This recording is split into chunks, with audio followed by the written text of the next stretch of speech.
Hi, today I'm making holiday potpourri.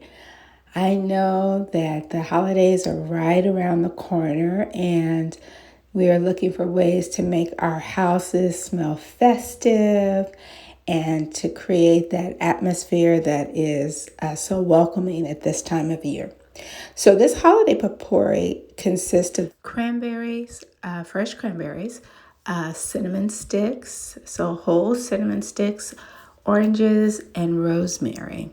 And so, what you're going to do is to take the bag of cranberries and place them in a stock pot with 2 cups of water.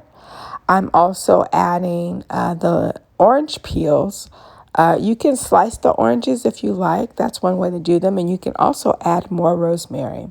You're going to turn on your stove and just let that pot simmer.